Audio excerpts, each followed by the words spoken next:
fan is here. I'm not going to say where I'm broadcasting from, but it is definitely uh, appreciative that I have two of my close friends here. I know Alante is with us in spirit, as in like I know he's been saying what's good, and so is KJ. But shout out to Lee. Big up. How are you doing, JK? I'm all good, bro. I'm all good. Good, good, good. And how are you, Lee? Yeah, I'm good. Thanks, mate. Good, thanks. Big up, big up, big up. Yeah, I wish I do wish, and I do honestly admit that I wish that this was under better circumstances, that we were where we're meeting, not only for myself, but also for the breaking news that is upon us. It hit like I'd already posted the show to be about, about Brighton, about like, some of the things that are going on with our team and blah, blah, blah, about slot, and yada, yada, yada. And then all of a sudden I see Fabrizio Romano. You know how Twitter is. You have to always, you know, go with a fine tooth comb to make sure that the information is accurate and is reliable. But it was Fabrizio that had announced it, and we posted it in the group chat, and I was just like, look, we can talk about all that other stuff, but we've obviously have to talk about this first, which is a certain hit to the gut, I guess you could say, and that's why before we talk tactics, before we talk Brighton, before we talk anything that's going on wrong on the pitch, I thought we would have to take this moment to stop, you know, acknowledge this moment, because this is, as they say, a moment bigger than football for a lot of us. I'll announce what has been reported. um, I will announce.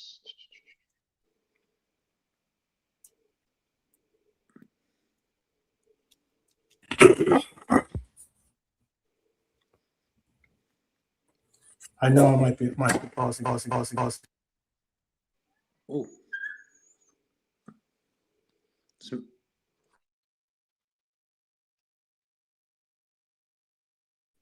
I think the connection's not great, bro. There we go. There you go. Okay. Am I there now? Yeah. It's because someone is calling me on my phone. I guess maybe they just heard about the about the news that I'm about to say, and they're trying to get in on the action. But I was going to say, reports have now confirmed that Mohamed Salah will leave Liverpool at the end of the season, bringing an end to a 9-year chapter that has defined an entire era for this incredible football club we call our own. This isn't some transfer news. This isn't just a contract situation. This is the end of a legend's journey. This is the end of a generation. This is the end of that warm feeling that you get inside when things happen. I'm sorry, I just saw Red Armchair Supporters message there. I'm sorry about that. If that was the case, I would take that call. Trust me on that. I would take that call. That would not go to voicemail. But let me say this. When you talk about Liverpool over the last decade, you've got to be talking about, obviously, our three red arrows. You talk about the fact that this is the last of the red arrows that remains of our club. You talk about goals when nothing was on. You talk about moments when everything felt lost. You talk about a player who carried belief when belief was fading, no matter what, in this club. 255 goals, 435 appearances, Premier League titles, Champions League trophies. Big numbers don't tell you what he meant to you, me, club, He wasn't just a player. He was an inevitability. He was someone when things broke down, when systems failed, we could rely on him to be that big time, big league player. When the team wasn't functioning, you still believed that there was hope because Mohamed Salah was on that pitch. And that is what we are now about to move on from, or have this next chapter of our Liverpool life not include our Egyptian king. So before I get to the panel, I'm going to read you his statement, and then I'll allow for the panel to give the reflections on what he had to say to all of us. And you can tell us what you feel in the chat as well. So he says, hello, everyone. Unfortunately, the day has come. This is the first part of my farewell. I will be leaving Liverpool at the end of the season. I wanted to start by saying I never imagined how deeply this club, this city, these people become part of my life. Liverpool is not just a football club. It is a passion, a history, a spirit that I can't explain in words to anyone not part of this club. We celebrated victory. We won the most important trophies, and we fought together through the hardest times in our lives. I want to thank everyone who was part of this club during my time here, especially my teammates, past and present. And to the fans, I don't have enough words. The support you showed me through the best time of my career is something I will never forget and something I will always take with me. Leaving is never easy. You gave me the best time of my life. I will always be one of you. This club will always be my home. To me and my family, thank you for everything. Because of all of you, I will never walk alone. It's tough words, hearing it the way he put it. Do you have some, how are you feeling after hearing what he had to say, Lee? How are you feeling? Yeah, it was a nice little interview. Like, it was quite. He just sat there on the couch. I think it was only like 2 to 3 minutes, like 2.5 minutes. It was quite sad, like a little bit, tinged with sadness, but like nothing lasts forever, does it? I think we all knew that like it was coming to the end of his career this season at Liverpool. But we've got lots of great memories, haven't we? Of the Three Musketeers, Firmino, Mane, Salah. Three Musketeers swashbuckling their way through opposition defences with their speed and style and unerring precision. Seems like only yesterday all three of them were on the pitch. But yeah, he's the last of them three. And it's been great. Like, we've got loads of great memories, loads of great goals, loads of great matches, victory, titles and that. So yeah, it's been really nice. And I just hope that when he's fit, hopefully he's fit for Man City, but like he can, get stuck in and try and get a few assists and goals like before the end of the season. I hope our form can be good enough, to facilitate him a chance to score a few before he leaves. JK, what were your thoughts when hearing that emotional send-off from Salah? Yeah, first of all, hi to the chat. Trudon, Red Armchair, Helio, everyone else, bro. Sad day. As soon as we knew it was going to end soon. And also, hence why this season I've sort of backed Salah, even though he hasn't been great. So, give me a second, bro. Yeah. Smokey backs him too. He was trying to just get his words in. Yes, nothing lasts forever, even cold November rain. That's right. Great Guns N' Roses ballad. I know. I definitely love that song. Yeah, no, I was going to say was this season I've heard a lot of heat on Salah. He hasn't been great, of course not, but still, he's still been one of my favourite ever Liverpool players. He's done it his own way. He's done it for himself first, and that helped the team. If you haven't got that self drive, I want to be the best, and blah blah blah, you ain't gonna reach the top. And for me, Salah has reached the top. He could have won more trophies and stuff, but he's been top scorer in the Premier League, man. This guy's from Egypt. If you said to him when he was a little kid, "Oh, well, you're going to go to England and be the top scorer there," not just once, a lot of times, he'd be dreaming. So he's reached the sky with Liverpool. I just feel that's why I showed him the respect this season. I said at the start of the season, Salah can give me anything he wants, even if he scores 1 goal and 1 assist all season. I don't care. Why he's deserved that title and to have that privilege of me not asking him to do anything. Mm-hmm. If the fans showed a bit more, now they're going to be crying, these guys. The ones who were taking the piss out of him a few months ago. They'll be the ones making the videos. Oh, he's leaving and crying like a bunch of girls, No, I think that you're right that they will. I said no, but what I meant by that was, I think you're right that they will be making those videos. I think though what will happen is the same thing that happened when Klopp left.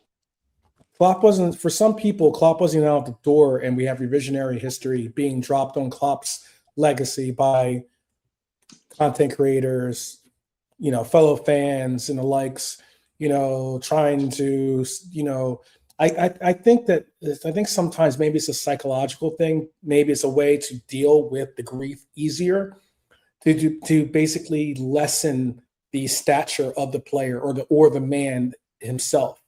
And what I mean by that is, you start saying, oh, well, he was great, but he wasn't that great, or he was important, but, we can get over it, and it's like, oh, he can be replaced. And it's like one of those cases where you try to lessen the blow of realizing that this person was so incremental in a lot of things that is the history and legacy that he's built up. Rather than just acknowledge that, they'll be on some, oh, well, you know what? I still think that so-and-so was better, or maybe he wasn't the greatest greatest right wing in the Premier League because of this, and this, or, they start bringing out his flaws as opposed to celebrate his what he was. Exactly. I think that's, and for me, bro, the simple thing is, this guy's from Egypt, bro. We didn't know how his life was when he was a kid and stuff, and he reached the top in England. Come on. There's a lot. Me and Lee were born in England, and we never reached that level. You know what I mean? So this guy is top level. I want to win. I want to reach the top, and I really respect Mo Salah's drive. Hence why I say to Liverpool fans, you should respect this sort of greatness, because it's not going to be here forever, and he will go one day. And it's come. Actually, he's going to leave quicker than I thought he was. I thought it would be next season. So he's made the decision. Wirtz came to Liverpool because he wanted to play with Salah. And you see, they goal Salah got the other week against Galatasaray, when him and Wirtz did a bit of football. So he's going to end up quicker. I thought they would have another season together, It's a sad day, bro. Real sad day. And I hope he gets that respect from all fans and from now until the end of the season. Would you have preferred if he told us at the end of the season? No, it's fine doing it now, I think. Yeah. No, it's fine. It's a little bit different when it's your manager. But with a player, I think we all knew, didn't we, in our heart of hearts, that this was going to be his last season. I think it's the best thing for him. I just hope that we play him well enough, in the final part of the season, that he's got a chance to score a few. I hope Arnie can coach enough of a performance out of the players that he's got a chance, of getting a few goals and assists and that. We got some tough games though when we got. I just hope he's fit when we come back, mate. For me, if he can get a Champions League and an FA Cup in his last season, after winning the Premier League the season before and being top scorer and that, wow, bro, that will be fitting for him to leave on. That is the level I wish. Hence why now I wish the team all has a little meeting together. Say, listen, the top dog's leaving. Let's make it a top finish for him as well. So it could be a little bit of a little rally cry for the other players to say, I don't want this guy to leave empty-handed. I want him to leave with the Champions League. So come on. So this could be used in a good way for Slot now, if it is Slot staying. And it depends. It depends. Leaving? Yeah. Do you think he's leaving a year early because of Slot?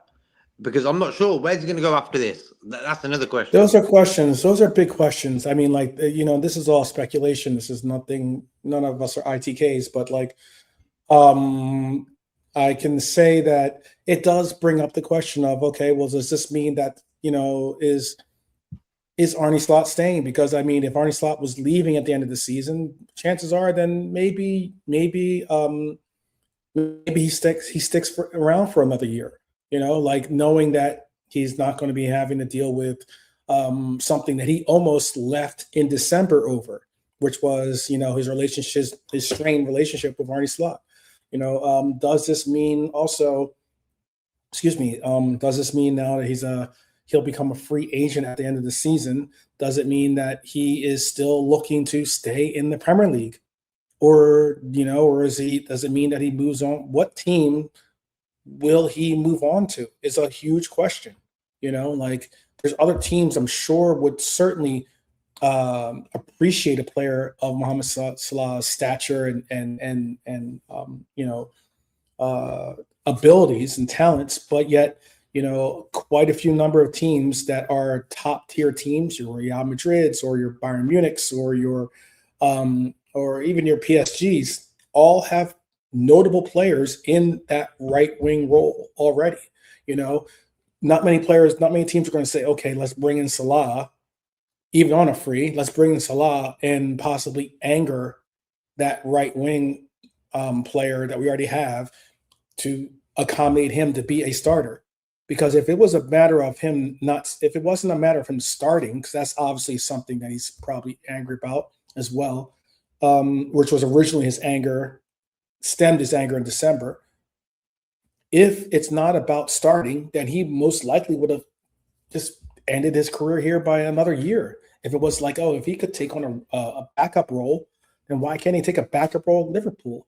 So it's obviously about playing time. It's obviously about the direction of his career. It's obviously about what he wants to set up, which is best for his family. And there's a lot of questions that get asked, that get brought up now. And I will openly admit that one thing I am frightened of is that same reaction that could happen, that happened when Klopp's news was announced. And that is the actual stress of knowing that this is all coming to an end, and every game becomes,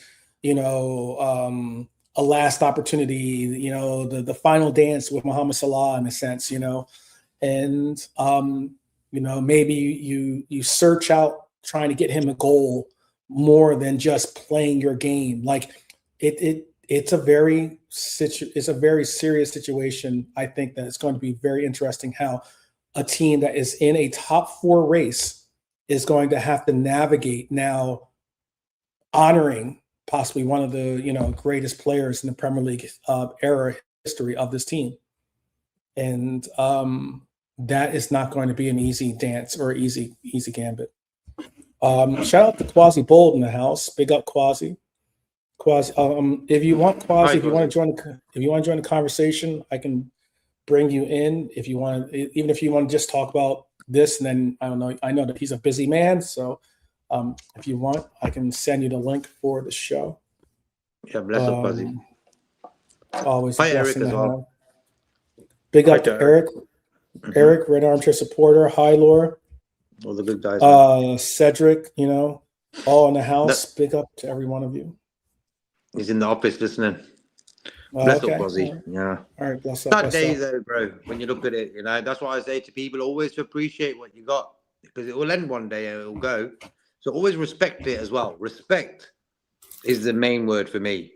Always respect when people do things for you. Like, he's got paid well, don't get me fucking wrong.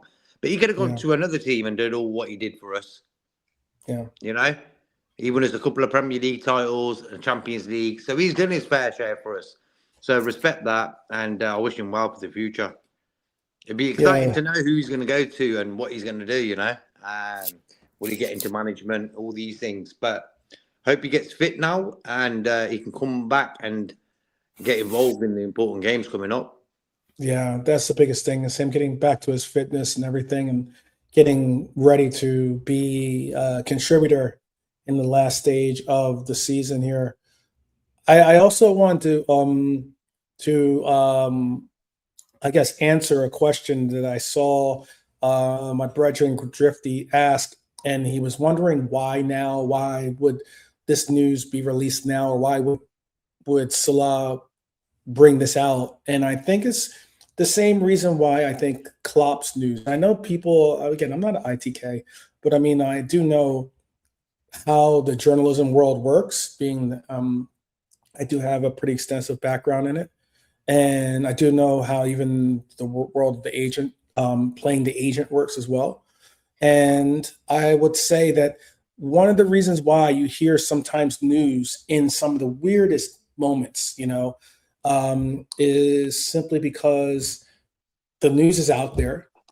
Obviously, there's going to be people in your team, being a la like your family or, personal friends or friends of friends, that know of what is going on with your, situation, or what your ideas and pursuit is with your career, and it's going to get announced. And rather than be behind the story, you want to be ahead of it.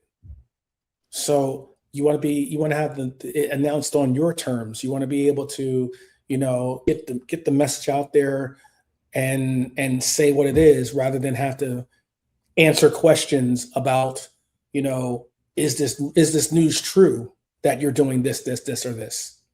And I think that that's the most notable thing, that to answer some of those questions that I know that some people have. He is going for free. It's not about the money. I never said it was. His fee wasn't big, like 100 million. It was like a 38 million. Yeah, it was like 38 million, which is chicken fees, isn't it? That's chicken fees. And Mane as well. Firmino was similarly priced. Yeah. I think we got them for the three of them. And when you think about it, he's put like what he's done for us. That 38 million fee sounds like ridiculous, But his wages, like the club will save like 2 million a month off his wages and that. But he brings a lot of money into the club. He does. Foreign fans, So this is another thing. People think Salah, what he brings to the table is just what he does on the pitch. Nah, man, he's bigger than that. How much shirts he sells with his name? Yeah. This guy's he's one of the old school big players, And shirts, people that are devoutly, proud and supporters of him proudly because of he shares maybe they're the same ethnicity, or maybe the same or follows the same faith. There are people out there that are fans simply because of those factors. I know some people don't like to recognize that, but that's just the reality of where sports is. And there are people that are Liverpool fans, quote unquote, simply because of Salah. Yeah, and that like he did open us up to a wider audience. Yeah. And that's just the way it is.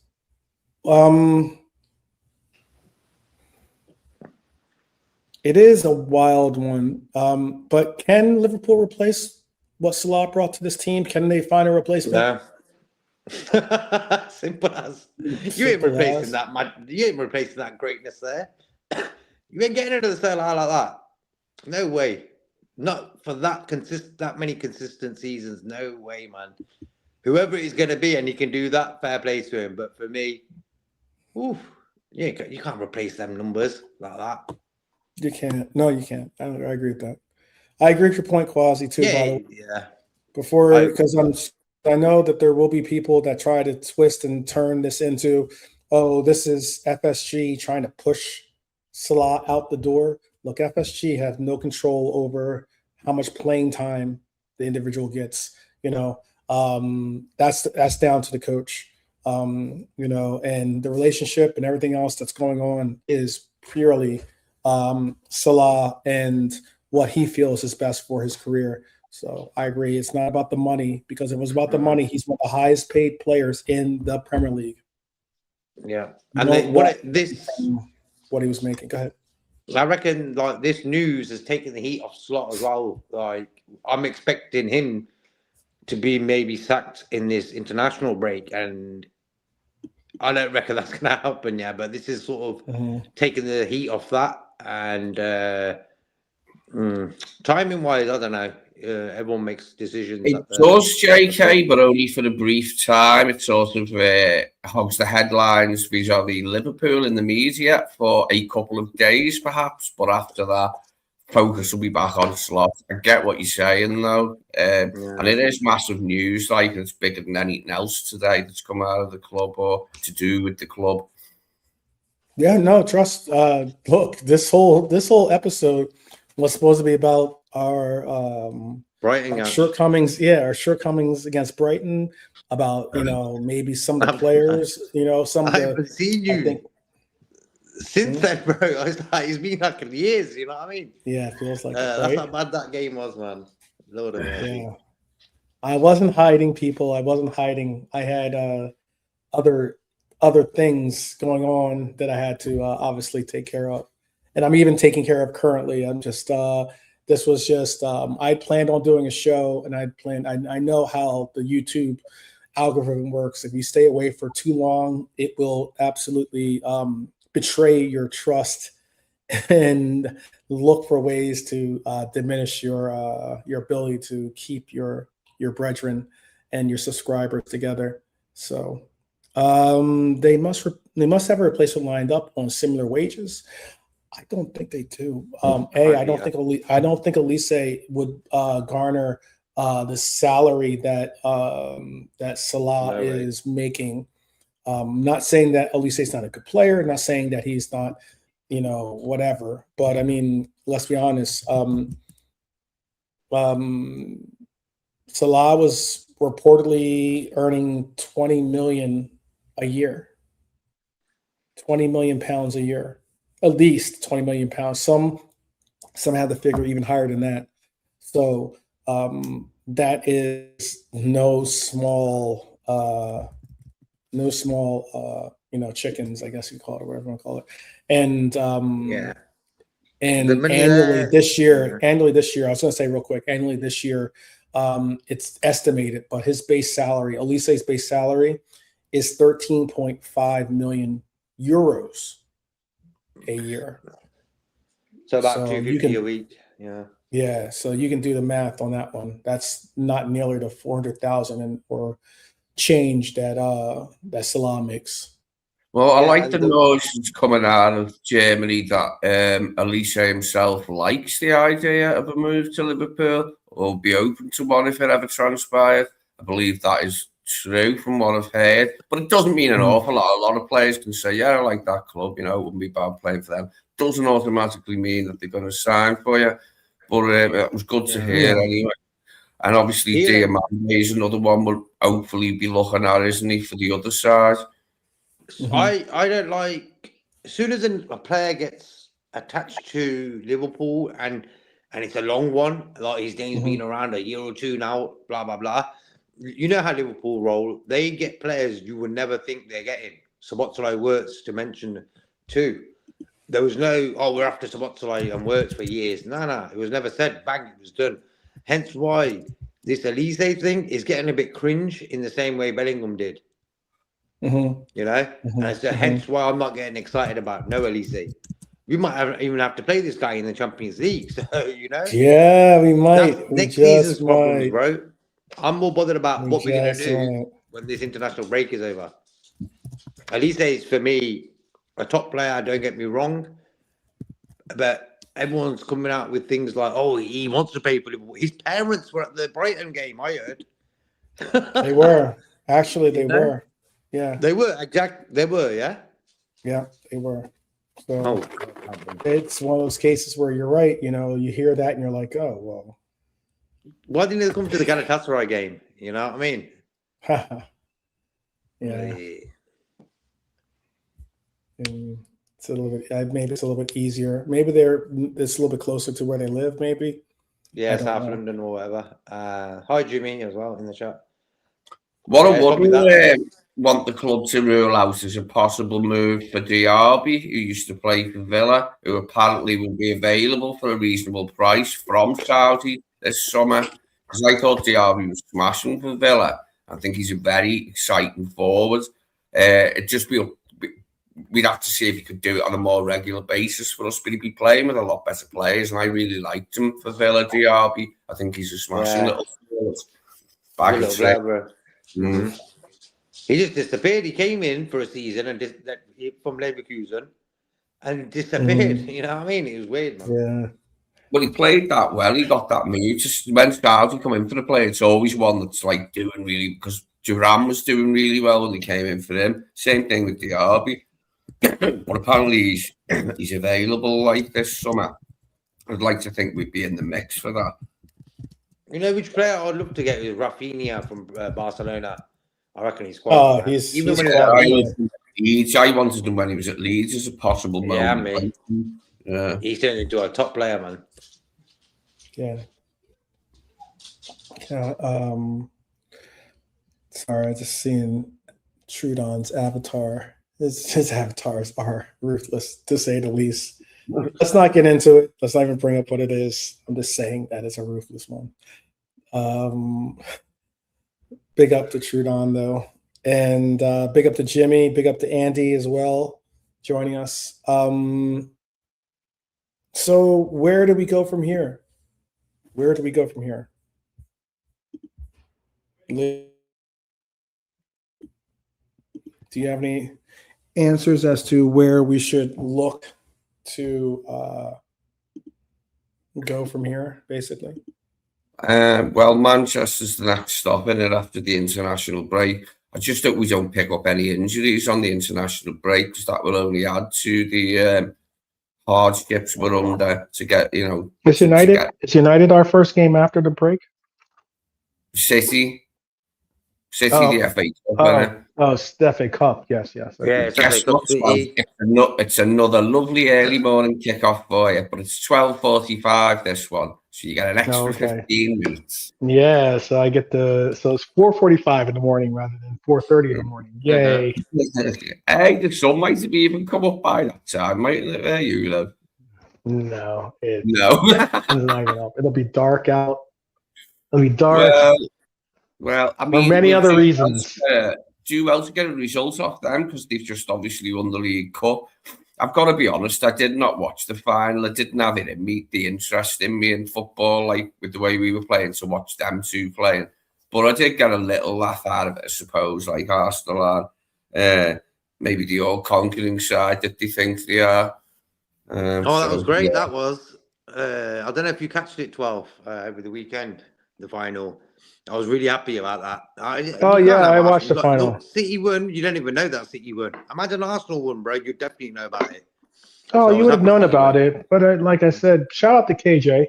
I mentioned this in our group chat because I know that KJ frequents, as he has his own channel, obviously, but he's definitely a part of the family here, and he definitely represents, I think, more of the righteous side of the fandom out there, and just by keeping it 100 with you, giving you perspectives that are honest and that are have loyalty to the club, but also loyalty to keeping it real, in essence, and he is on a show, The Catch Up, and The Catch Up is a Arsenal-based show. Their two hosts are both fans of Arsenal, and in this, there was a thumbnail that I saw that they put before that game, and the thumbnail was something about.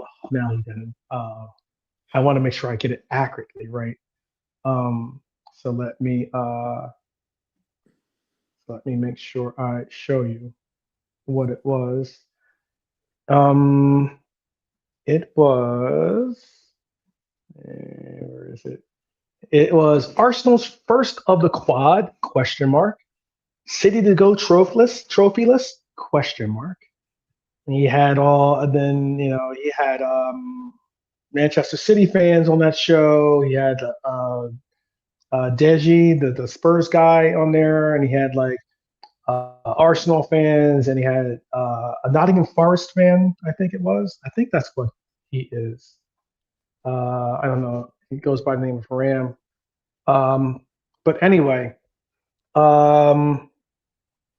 it was an interesting broadcast, and I was like, you can't let them slide on that. For a team that wins nothing in the past 6 years, 6 years now, they've not won one trophy. To be so shameless to go and so sure of yourself to go into quad talk for a team that's not won one trophy. That is unique. Crazy. I think the ease of their side of the draw in the Champions League, obviously having Leverkusen, it weren't easy, but we probably knew we'd beat Leverkusen, especially even got that fake pen, didn't he? But like, now they've got Sporting, haven't they? But Sporting did knock Arsenal out the Europa League a few seasons ago, remember? And it was quite funny. Arteta had a bad cob on, but they deservedly knocked them out. Can't see it happening again this time, though. I think they'll go to the semi. But yeah, they should have the league sewn up. But City getting one over on them will remind them that they've still got a job to do. And they've got a game in hand, City, haven't they? Let's not forget. They win the game in hand. They're closer to them. It's 9 points the difference, I think. So win that game in hand, beat Arsenal, so that's 6, so 3 points in it. I just feel like Arsenal got it. But it was good to see City just rattle them a bit. You don't know what's going to happen when they come back. They could just crumble. They've got Porto in the Champions League, Arsenal. Jamie Gibbs. Sporting. Yeah, Sporting, yeah. Well, as I said, Sporting nothing out a couple of years ago out the Europa League, but it was a few years ago and they weren't as good then. And Sporting were better as well at that point. But yeah, I mean, I don't mind like congratulating them if they win it. It's been a bit of shithousery the way they've done it, set pieces and that, like, and being very defensive at times.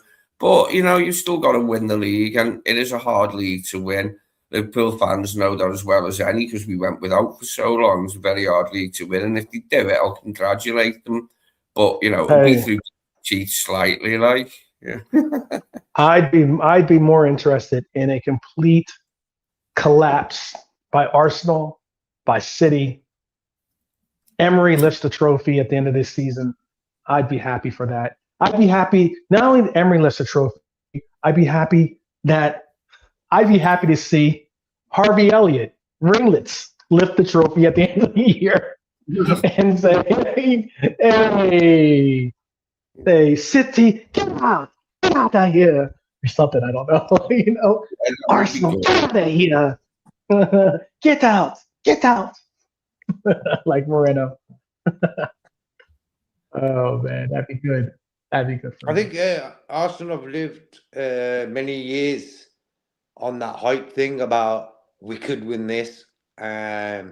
We've won stuff since they've won stuff. You know what I mean? We've won a couple of league, Champions League. We're not great at the moment, but we win stuff. We're Premier League champions, bro, and we're talking like we're relegation fodder. It's mad.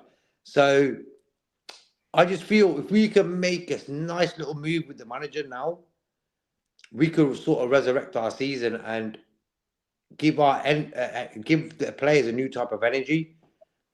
We've got City in the FA Cup and then PSG, so there's some games there. And do you really want this manager to be dealing with these games and have a Lise come in? Imagine Lise comes in. What's going to happen then with Slot in charge of these guys? That's why I don't really want no one to be bought by this club until Slot's sort of not here no more, because I just think it's a waste of time. Well, we can't, can we, till the summer, and that's when we'll find out whether he's staying or not. Like, they won't let us know before then. Like, but I can't see how he keeps his job after recent weeks.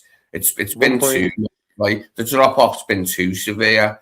I mean, yes, we could have had a drop off, and like, you know, the club could have took it in their stead and kept him in his place, but not this type of drop off that we've had.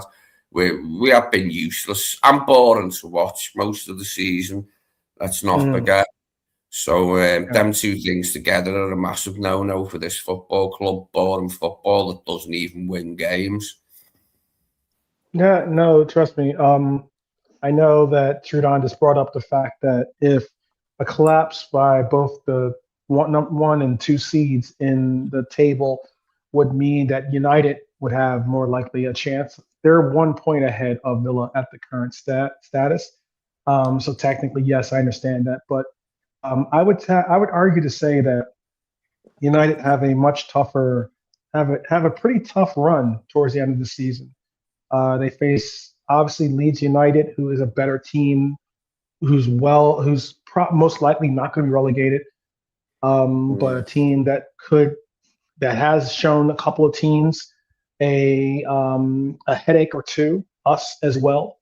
They have to go to the Bridge. They'll have to take on Brentford, who is fighting for a top 5 finish this season. Brentford, a team that was, counted out by many, but is still, by losing 2 of their top scorers, is still fighting for an opportunity to get into Europe.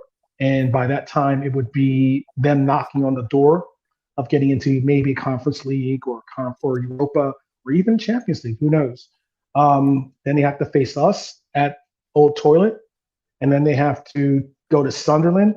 Sunderland, a team that just beat their rival, being Newcastle, a team that surprised a lot of teams this year, a team that's very, very formidable at home, especially.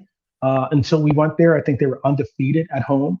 So, that's going to be a tough game for Manchester United. And then they also have to face Forest, who's battling relegation at the moment. That could be tricky fixtures, isn't there? In amongst that, one of them. And then the last one. Doesn't it seem like a million years ago that we last went to Old Trafford, 1-3-0 when Arnie had just come in? It was like about the 6th game of last season, wasn't it? And we binned them 3-0. It was so good, that game, wasn't it? But it seems like a lifetime ago now that so much has happened since then. Yeah, there's one other game fixture, that the last fixture in that list. This is something that I'll go into more with one of my with the spreadsheet show I have lined up. But Manchester United also have to go to Brighton. They have to go to the Amex for the last game. Look, the Amex is not an easy place to play,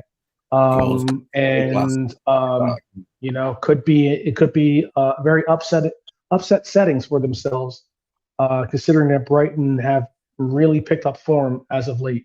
I'm not saying they'll be top of the league or something, but still Brighton is a tough team to play. I could certainly see maybe in the cards a Welbeck getting some revenge in that game against Manchester United or something along those lines. That's all I'm saying. So it has to be our pursuit. My biggest thing this season is we have to, in the table, finish higher than Manchester United. Whether that's 3rd or 4th, I say 3rd place is the target that I have set for this team. But we have to finish above. We can't allow for Manchester United to finish above us in this table. I get that they are working under different pretexts. Some people don't want to acknowledge that, in the sense of that they're not playing. They play once a week, if that. They have no FA Cup pursuits. They have no Champions League pursuits, and they currently have been able to appreciate that more. But look, it's going to get tough for them. They got a tough road ahead of them. But once again, let me say this.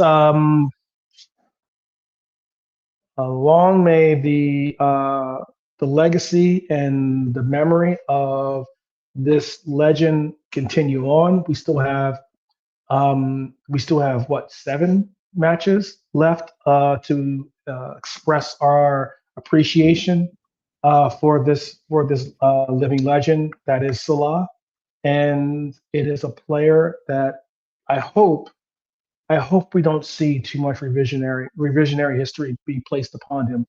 Um, it's something that part of our fan base can be frustrating to see when people tend to belittle a player or they allow for all of their inner feelings that they can now just be flushed to show what it is that you quote unquote really feel about the player.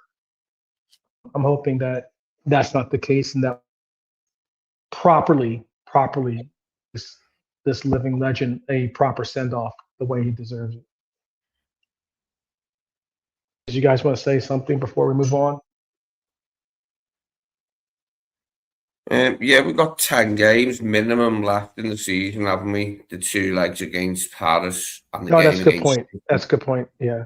Yeah, so we've got 10 games left, like 7 in the league, 7 league games. And it's quite a few games still, like, for us to do, to try and do something at the end of the season. Basically, I'm just looking for us to qualify for the Champions League. I don't think we'll get much change out of City at the Etihad or the referee as well. Quite likely. It's quite traditional when we play Manchester City. We get ripped off badly at least once. I mean, think of our visit there earlier in the season in the league. Virgil's header that was chalked off. That was equaliser. Nothing wrong with the game. Put a turn on that because it was even level pegging until then. After that got ruled out, he just moved away from us. But I hope we give them a game out. We've got it in us, and I hope that the rest for Arnie rather than the players aren't really having a rest. A few of them are, but most of them are off on international duty. Arnie, I'm hoping with the 2 weeks, like him and his coaches can work something out how we can compete a bit better. And I hope we raise our game, to play City in Paris when we get back. I hope that motivates us, because we will be underdogs in both matches, where we weren't really last season, But hopefully he can rouse the players to give us a good performance, when he comes back, and that the break does us a favour this time in that regard. JK, do you want to say some last words on this topic before we go? Yeah. First of all, I'd like to thank Salah for what he's done for us. And it's good to see someone who sticks to a club, and he's going to stay for most of his career with us, and that was another good thing with him.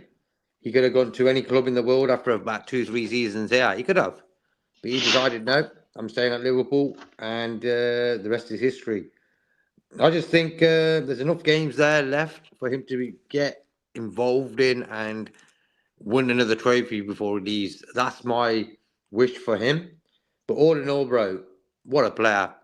If I'm going to do an all-time 11, he's in it. There's no bigger accolade than that. A Premiership 11 and a Liverpool 11. So you can't get a better accolade than that, No, you can't. That's high praise. What a guy. Praise. But well deserved, though. Yeah, of course. He shows people what you can get in this life if you're prepared to put that shift in, and he's worked hard for it.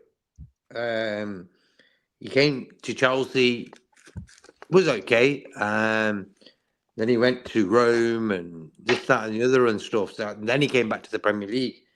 So it was a blessing in disguise when he left Chelsea that he ended up with us at the end of the day, But all in all, bro, it was a privilege having him here. And come on, I want him to win another trophy, man.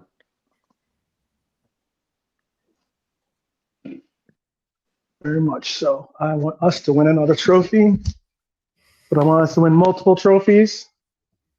And that means having a healthy squad and having a healthy Salah is most likely something that you have to have included in that conversation. So, well, bro, when you look at his injury record with us, is non-existent, bro. He's the guy's always been fit. So him getting that was the first time I think ever since he's been with us he was asked to be taken off. It was weird to see, man. This brother, it was weird. He's a machine. It was weird. No, he's only had one major injury for us. That was the one he got at AFCON, not this AFCON, but the other one. Yeah. And he came back and wasn't able to play for a good while. No, that and the major injury, that he sustained in the final too. You got to remember that. Oh, yeah, but all in all, he's never been a type of guy who's always been injured. He's been always his availability has been up amazing, top notch, top level, bro. Yeah, that's for modern day players. It's the guy to look at and say, you know what, availability you can't mess with. That's why he's got them numbers. Why? Because he's always available. That's one of the main things. The top players like to get the big numbers. They've got to be a player that's fit all the time, like and he always was. Exactly, bro. Mm-hmm. Mane was similar. Mane was always fit when he was rarely out. Just the odd game in there, but it was never for ages with Mane. We were lucky actually with the three of them. Maybe Firmino was the one who picked up knocks easier out the three of them. But they all did us proud, like didn't he, in that era? Yeah, 3 arrows. Jimmy the end of an era for 3 arrows.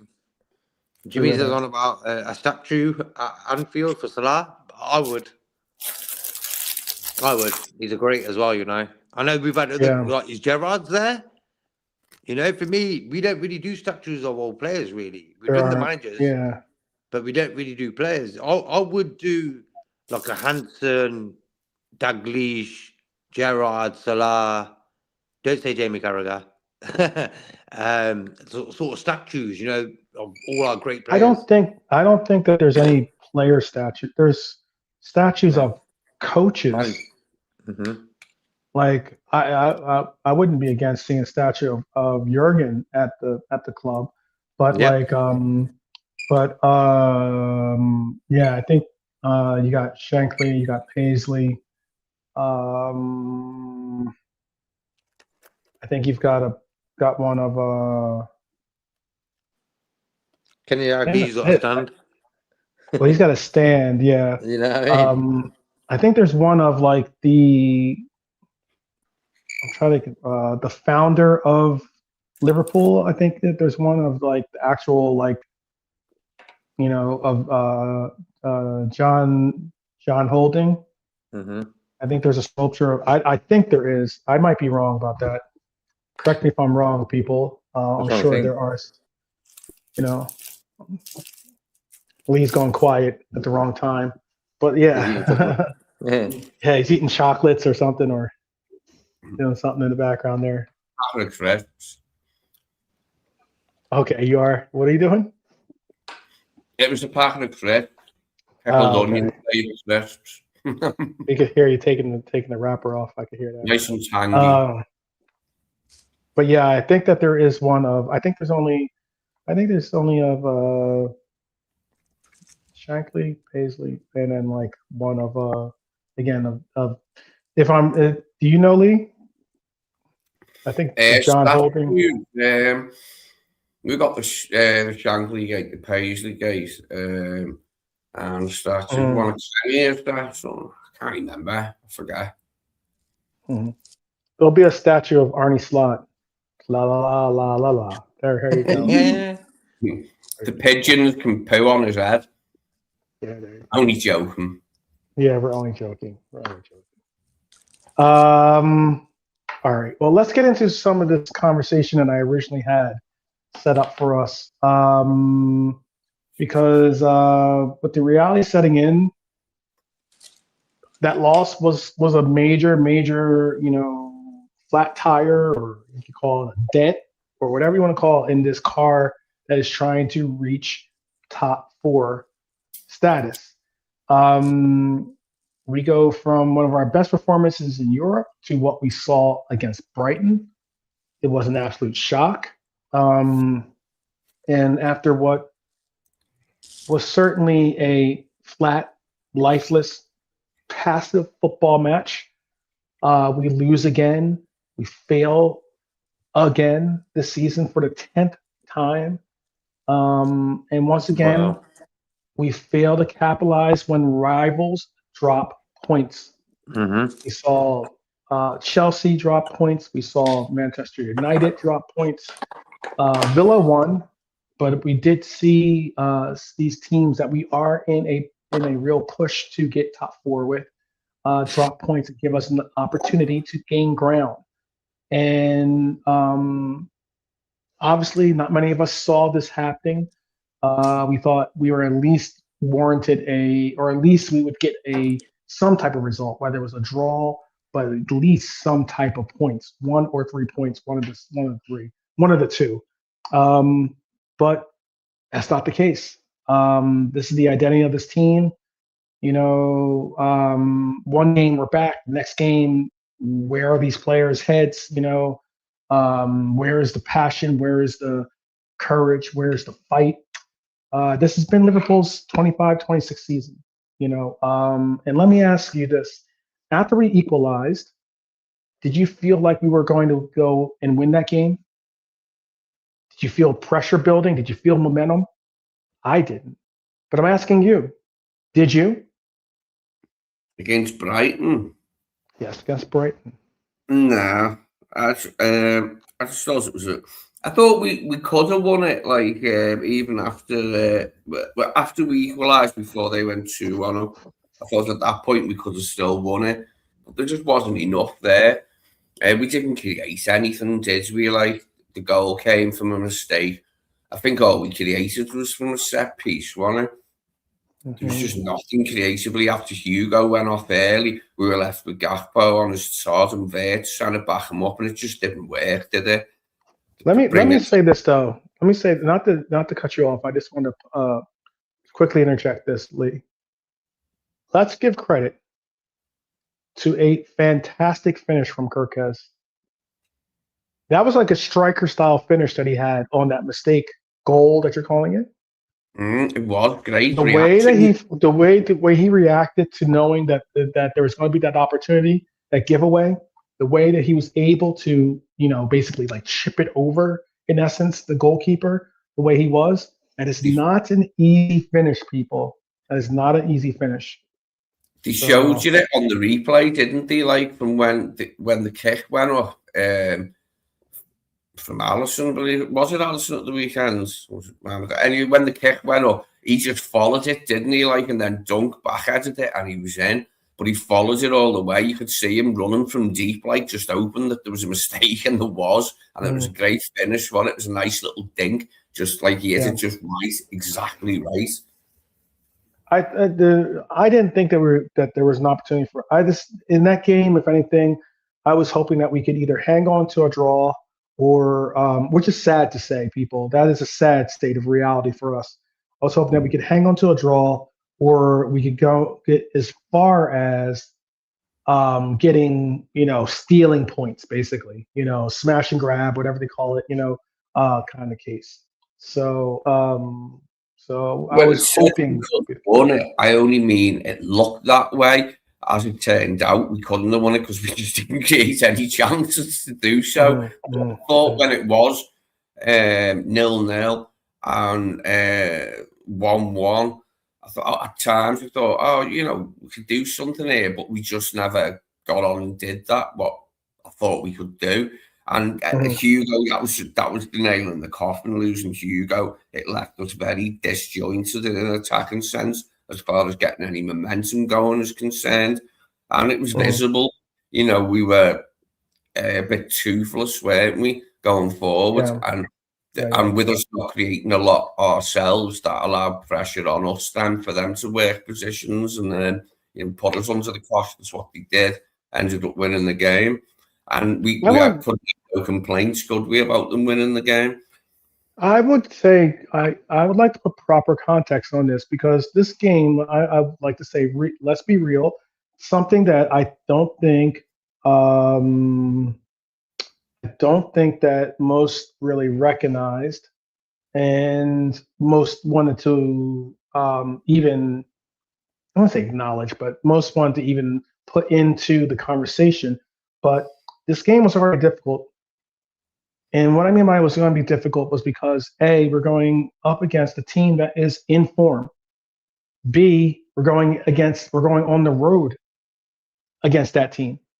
And C, you could throw that there's no Salah.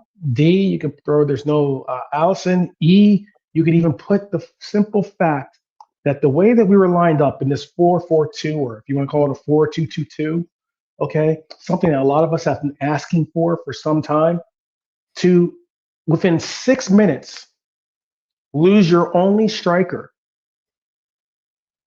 That game plan all of a sudden goes poof. It was already on, life support in the sense of not having Salah be that second striker. Something he did well in against Galatasaray. That second half, at least, he did well in the game in that role. But now you lose your only striker on this team, and the whole structure is gone. Everything that worked maybe earlier that week is now out the window. And even after that, we actually started okay. We saw combinations. We saw some movement. We saw some structure. The triangle play between the midfield was somewhat there. That's what this team is supposed to look like. But what happened next was the final third execution failed. And again, this coach possibly, I know it's a lot easier to speak on things with hindsight, but this coach chose to go a different direction when it came to calling on a player off the bench to be the player he brings into this formation. I am a big Curtis Jones fan. I think there's only maybe one or two other people that I know that are bigger Curtis Jones fans than myself. But if your striker goes, you don't tend to say, okay, we lost a striker. Let's overlook Chiesa. Let's overlook Rio, who are all at least front forward style players. Let's at least call them, okay? Let's overlook both of those players. And let's go to Curtis Jones, a midfielder. That was a unique and somewhat troubled call, in my opinion, against a team that it would be for whatever it comes to. So, and it is what it is. We have mods, so if whatever our Manchester City fan that is trolling gets a little bit out of line, you'll be more than welcome to delete the comments if they go over the line. But we had self-inflicted damage. We gifted them the goal. There was no pressure, no necessity, this is a bad decision. And what did Brighton do? They don't hesitate. They go straight at our weakness, and they pounced on it and scored. And it's a wild take, but, pulled defenders wide. We created overloads. We tried to attack they pulled their defenders wide. They tried to create overloads. They tried to attack the back post, which is how they actually ended up scoring. It's very simple, it's effective, and it's repeatable. And the problem here is that they did it again and again and will stop at nothing. They would stop at nothing and scoring, and that's what they did. It was like if you wanted to see a bad goal to concede, you couldn't pick a better one. It was the ease with which we allowed the guy to put the cross in beyond the back post, which was then nodded back across for Welbeck. It was too easy. The fact that Milner's 40 and Gross is 34, I mean, Hinchelwood's not as old, but them three to outdo our midfield the way they did, it puts quite a lot of emphasis on. how weak we were there, and how far he gets into them when they come back, and did after the match changes were just, absolutely nullified there by some geezers. Like, what's going on? As good as Billy was, and as Gross and Hinshelwood were, it was unacceptable. The way they were able to boss us in the middle, like, it was not nice to see. I'm sorry, I'm just reacting to. You know what's unique about? You know what's unique about? I don't know what it is. I asked the guy to be specific rather than mystifying. That we've treated him bad the way Barca did Messi, and someone did to Ronaldo. We've treated him bad. I don't get it. I thought we treated him okay. We never. No, you know what's pretty sad about, like, some of the trolls and some of those that hopefully you're subscribed to the channel and helping us add to our numbers. But what it is uniquely. I don't know. I'm thinking the correct word to even use which is like, I would say it's kind of sad.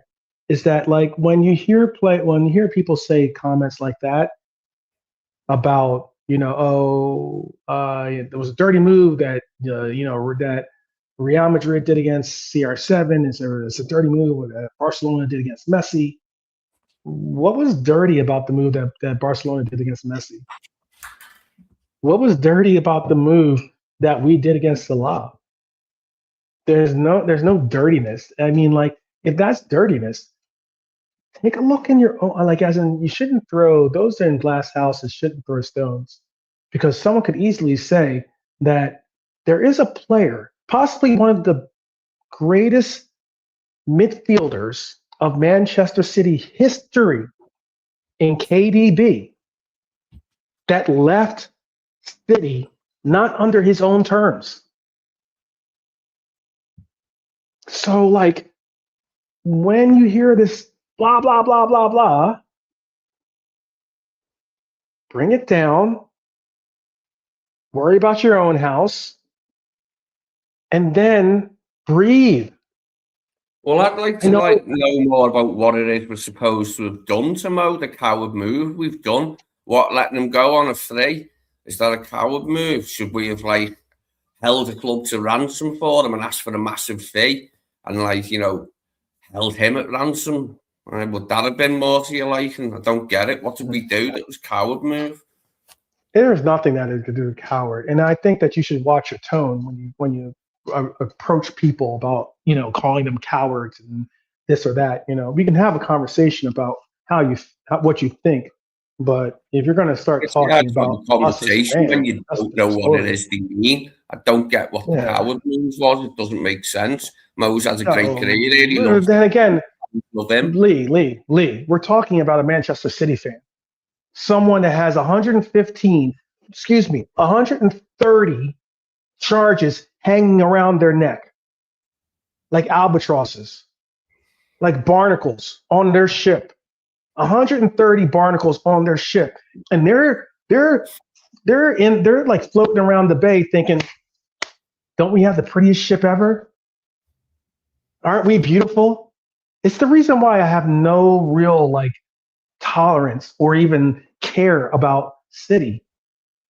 City win, fantastic for you, but it'll always be a connection to the 130 charges that you have connected to your club.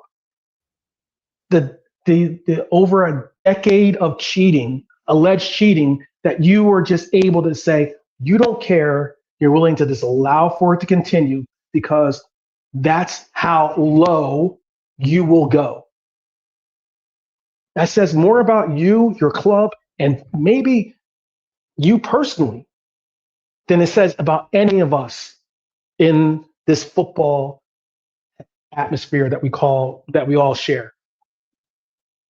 So before you start throwing stones, take care of your own house.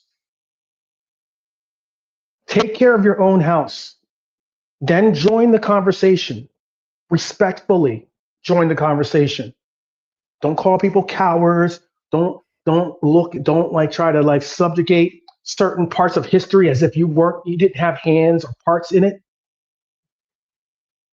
If you're going to have a conversation, have it on a level playing field. Have it on one that allows for you to at least be held as someone that someone can respect what's coming out of your mouth. Otherwise, you just sound like a babbling idiot. So I don't mind having conversations about the things. Heck, I got a whole episode devoted to your team and the 130 charges that you have.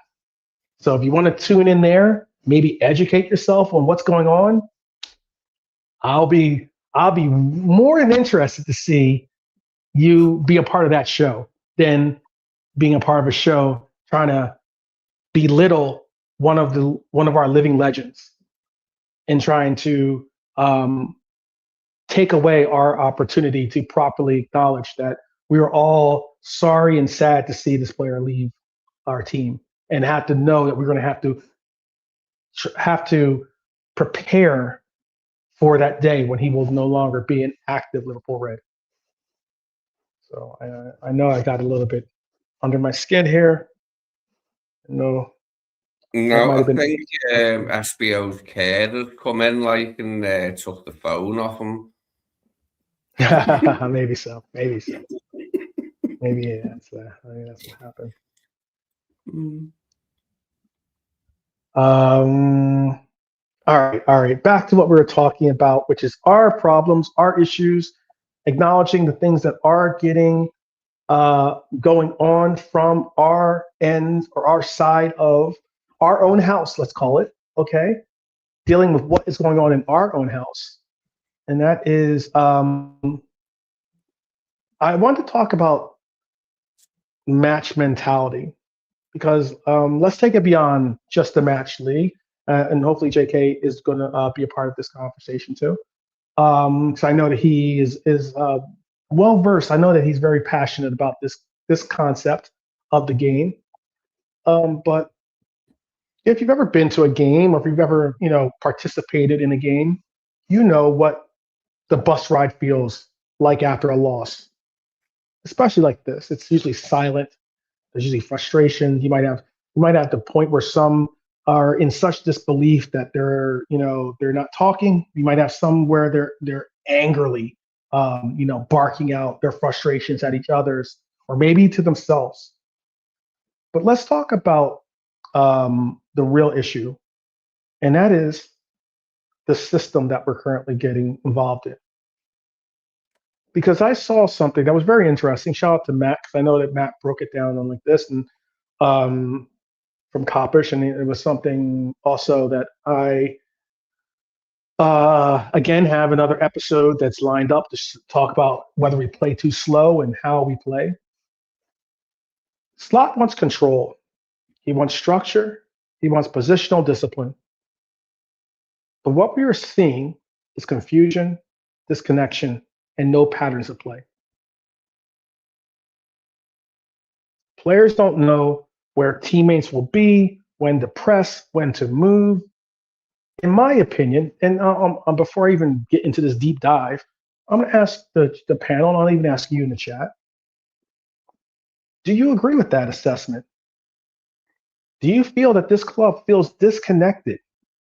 Like it feels like a bunch of superstars, and not a team that has synergy in essence. What are your thoughts, Lee? JK's on mute, so I'll let you go first. What was it you asked me? Sorry, mate. I'm just basically asking, do you think that there is a disconnect between the way that the players are reacting? I know that for instance, some people comment about how the play between Kirkez and Gakpo is disconnected. They don't seem to be on the same page.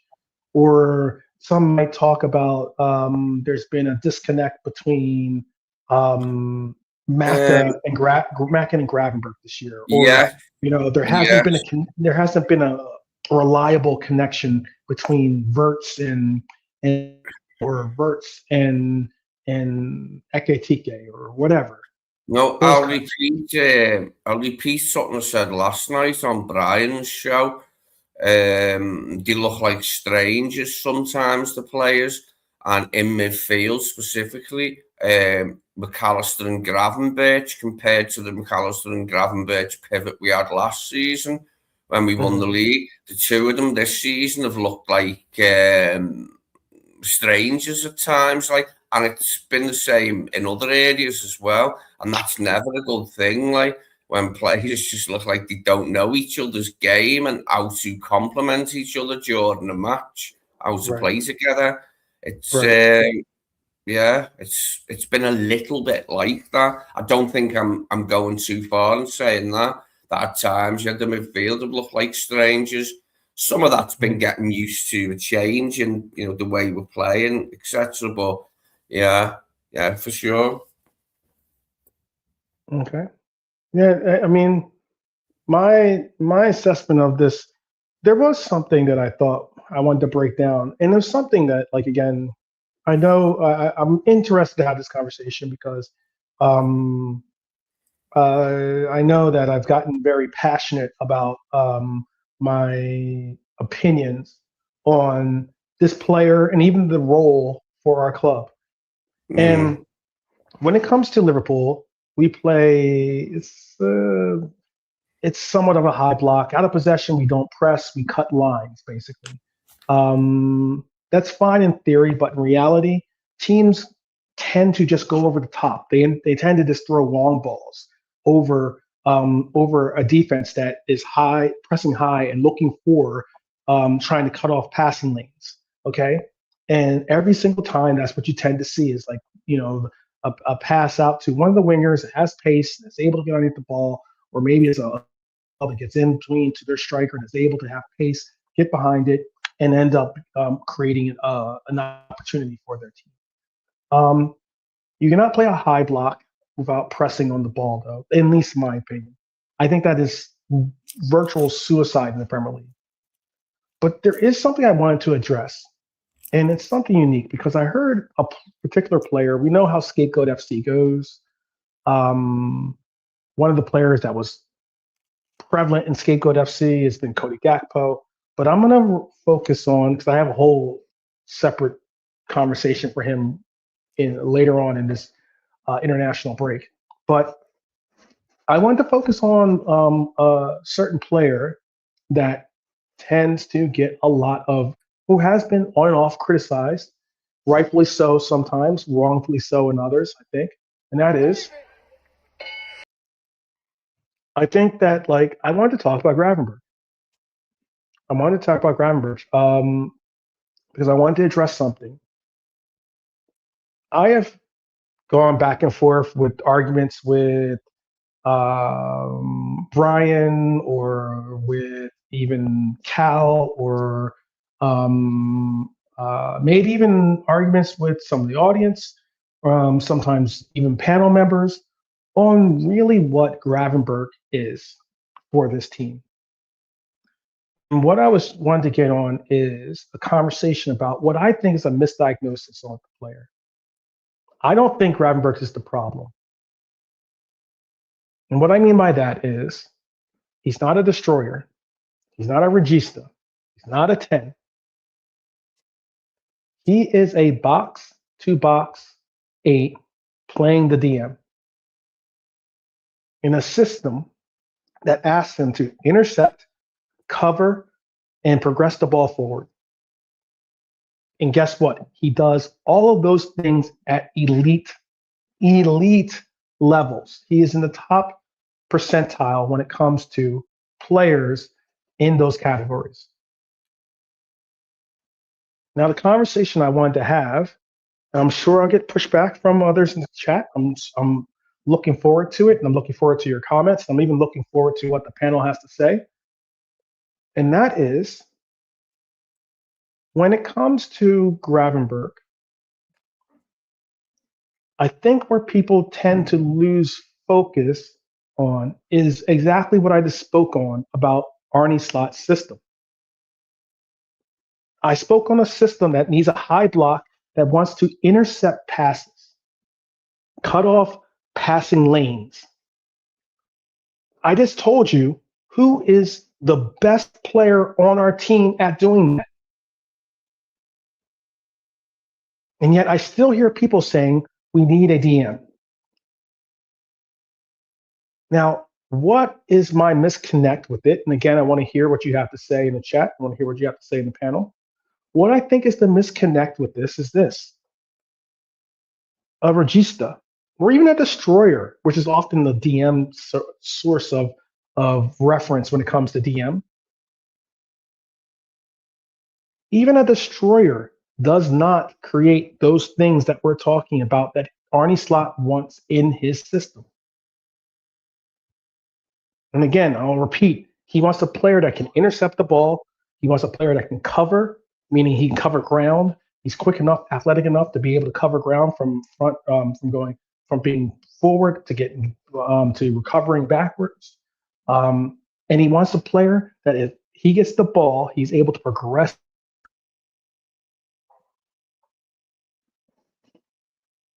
And that is gravy. But yet people still want a or a Fabinho, old school, and a player in the reference of Fabinho. They want Wharton. They want this player. They want that player. Fantastic. Those players are not bad players. I'm not saying that they can't do a contribution to this team. But what I am saying is a unique conversation is the realization that this coach in particular needs and wants a player that has the skill set of Gravenberch. And despite the fact that everyone's like saying, well, he's not a DM and he's not this and he's not that, he is exactly he's exactly what Slot wants in that role. And I would be willing to argue anyone that thinks different.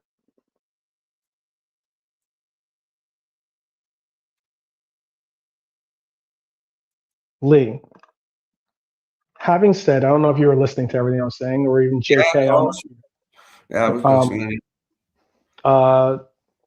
Do you understand the reference that I'm getting on about saying how it is unique when you hear people say, oh, Gravenberch this and Gravenberch that, and he's not a DM, he's not that. Yet everything that we are asking for in a sense of the type of player, the player skill sets that we need in the role of what our DM will do in a Arne Slot system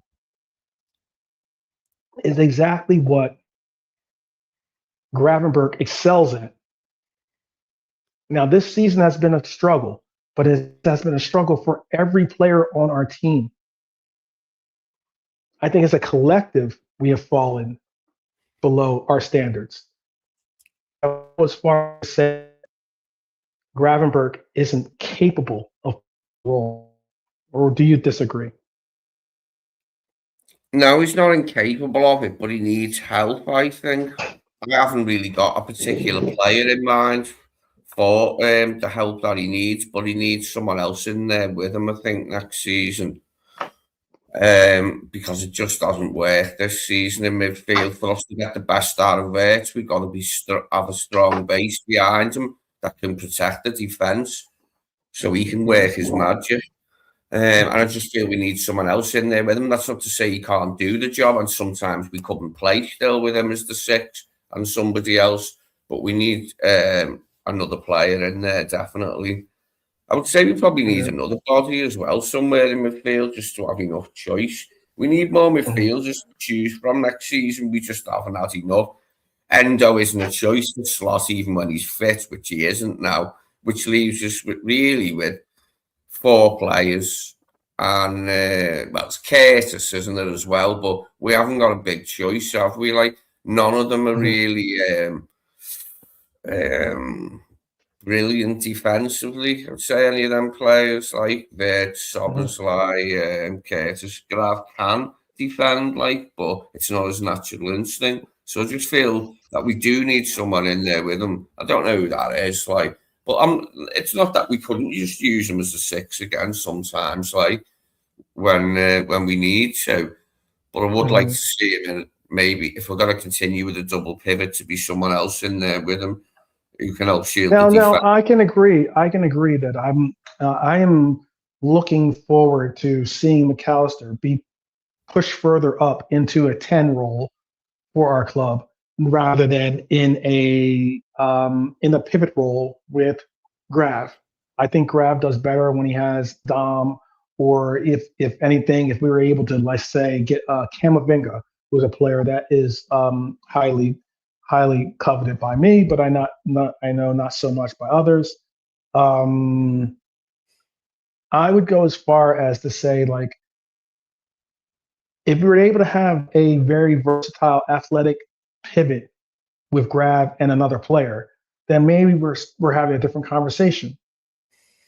I think that if anything has fallen off somewhat, Maka's fitness and ability to play at a higher level has fallen off slightly from his performance last season.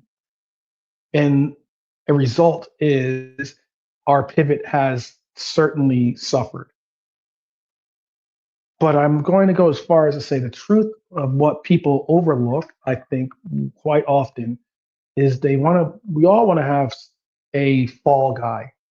I get that. It's an easy way to say he's the fall guy. He's the reason why we suck, or he's the reason why we're bad. But in this system doesn't force mistakes. It doesn't create chaos. It doesn't suit the Premier League per se. It's why when you go to Europe, we look like a elite team. But because there's going to be teams that don't look to on ball consistently. They're looking to get control. They're looking to make passing lanes and get passes through and work the ball up the pitch. And we're able to capitalize off of that by having a team structured to stop that. But yet in the Premier League, we're talking about long balls that end up resulting in long throw-ins or corner kicks, and it's a difference. Teams sit back, they wait, they exploit exploit us at the right times and opportunities. We do not press the way that we remember the press under Jurgen Klopp. We used to force the issue. Now we're sitting back and kind of allowing teams to play. I'll even go as far as this. I saw a very interesting breakdown, and again, I saw a very interesting breakdown. And this is this could go to now, the Manchester City fan that's just changed his handle so he could come back and write some other dumb stuff. One unique thing that Pep did was take a page out of, I'll go as far as to say, he took a page out of Arne Slot. I even go as far as to say he took a page out of Erik ten Hag's book of how to beat Arsenal. And what I mean by that is Arsenal tend to look for teams to play them man to man. I know I'm getting tactical with it, and I know some people aren't really into the tactics, but it does at least give you a little bit more insight if you're not tactical. I know some people are, and they might enjoy some of the conversation we have. But what Manchester City did in that game against Arsenal just recently over the weekend was, for instance, rather than press that back line of Saliba or Gabriel or whoever was playing, rather than press them, they played in a zone. They played in a 4-2-4 zonal shape. So it was a line that said you are not going to have an easy passing lane to get things through. You're going to have to throw long balls into the midfield or whatever to get it through. And even when you do that, that doesn't necessarily, there's going to be a back line waiting for you in case you try to go truly like a long ball to one of your wingers. And by doing so, they confused Arsenal to look complacent. Now, that works against an Arsenal team that is relatively looking to, attack, not necessarily sit back and allow for you to do too many things to them they could be a more of a progressive team when they want to be. But I'd say the long list of teams in the Premier League don't do that. And I think that where we're at when it comes to where we're at with like the diagnosis of this club, and again, even with the diagnosis of what we need and what we don't need, I think what we need is a structural change to where we go forward with our coaching philosophy. And what I mean by that is, for all those saying that Gravenberch isn't a DM, then Gravenberch should be transferred. Gravenberch should be on the transfer block. The player that just signed a, I don't know, 5-6 year extension or something like that, like who's got a 6-year contract or 5-6 year contract or whatever it is with us. If you think that Gravenberch cannot play DM or that he is not capable of being in the pivot, you should actively say that Gravenberch should be the first name on the list for a transfer. And I say that because when you, oh no, you know why I do say that, JK? Mm-hmm. And this is coming from someone that I believe he is a DM. I believe he can play the role. Okay.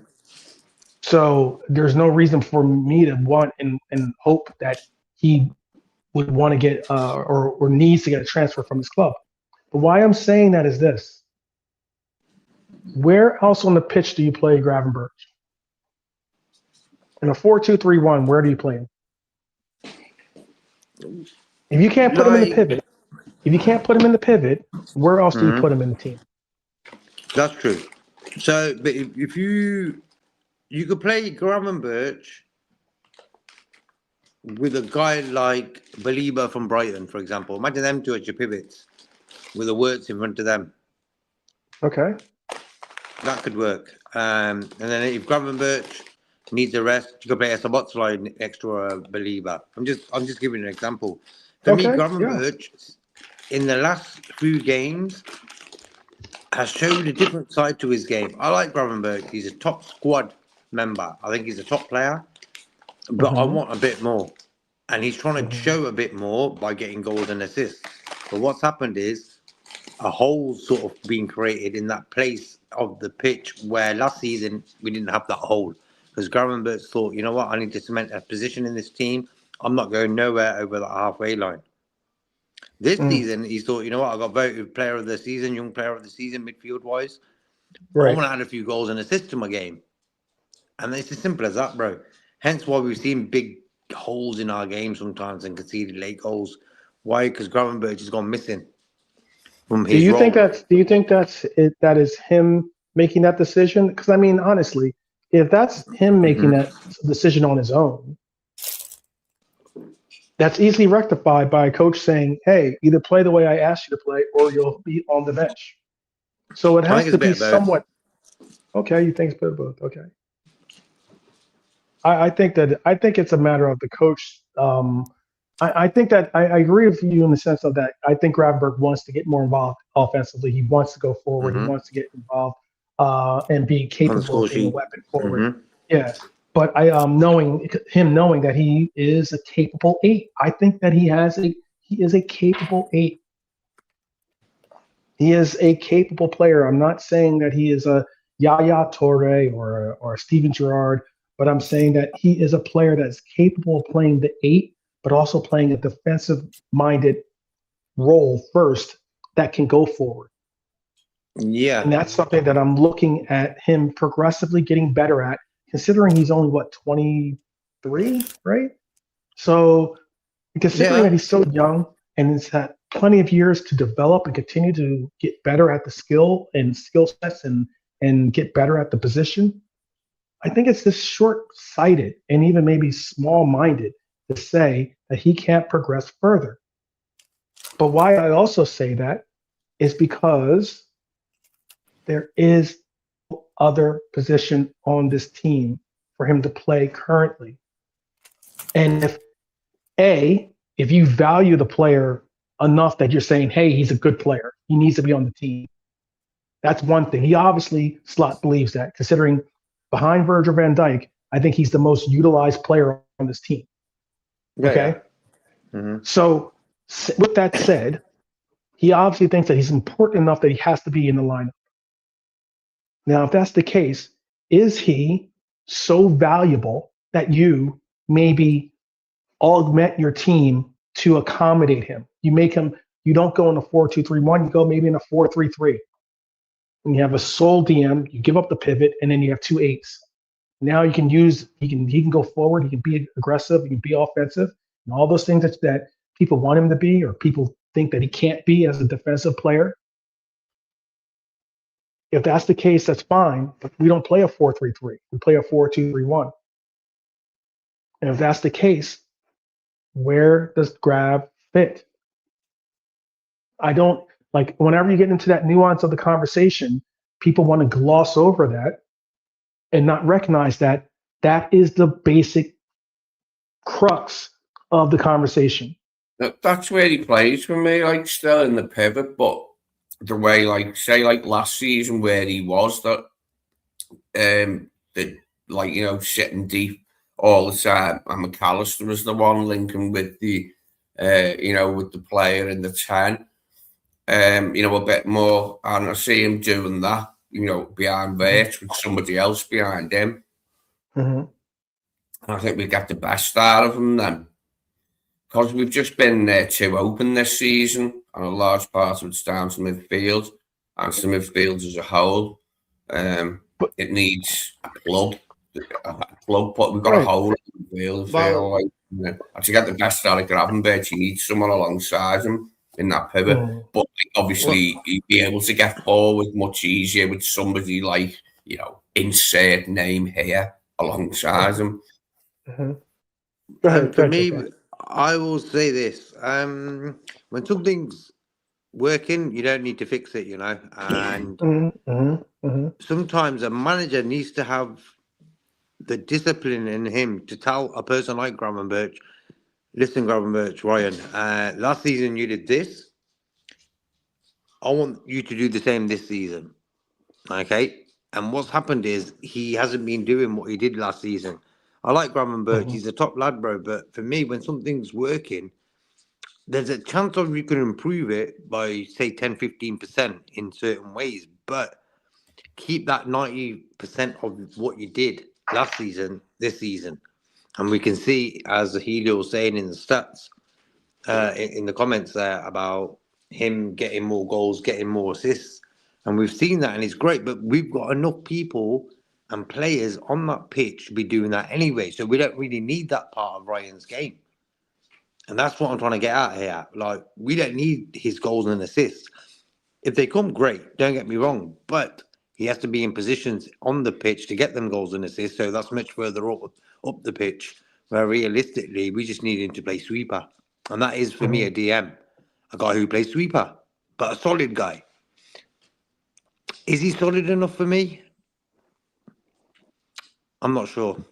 That's the question. But again, JK, I'll ask you this question then, because I just asked, who in the league is better at intercepting the ball, being able to provide coverage in the sense of being able to, have the pace and the athleticism to be able to go forward and back, be it not get caught up front and I have the legs to get back.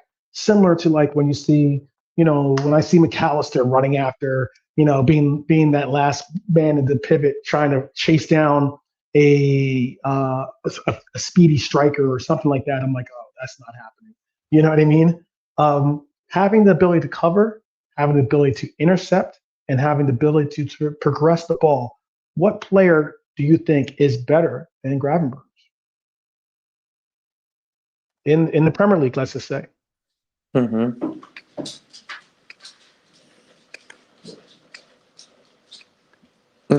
Rogers is a better. I don't know. Is he better than Gravenberch?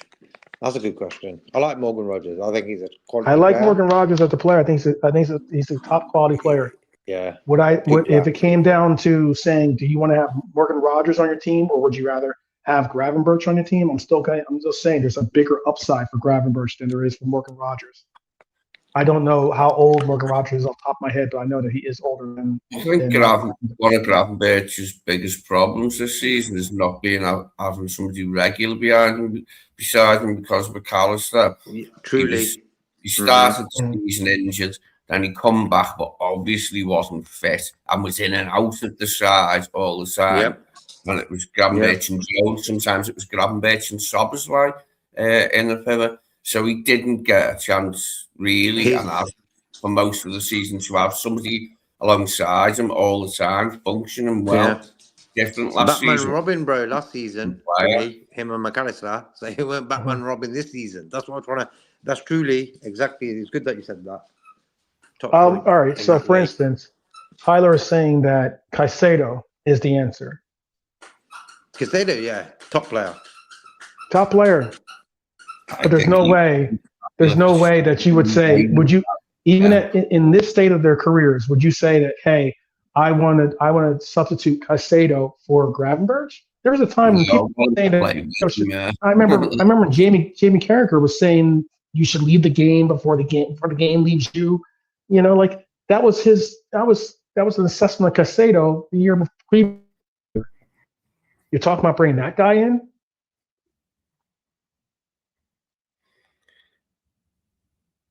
And I'll tell you this right now: Tonali does not have better pace than Gravenberch. I'll tell you that right now. Zubamendi does not have better pace than Gravenberch. They might have a higher passing range. I'll give Zubamendi that. But they don't. But also Tonali and Zubamendi. I'll bring up the FBref. I don't believe that they rank higher in the percentile than. They don't rank higher in percentile than Gravenberch when it comes to interceptions. Because Gravenberch was, the year that he made Team of the Year, one of the prime reasons why he made Team of the Year was because he was the top of that category, was interceptions. It's interesting you used the word better in what you were saying, because I believe Tonali is a bit of a batter, isn't he? Like, he likes to flutter, like a lot of the Italian players do.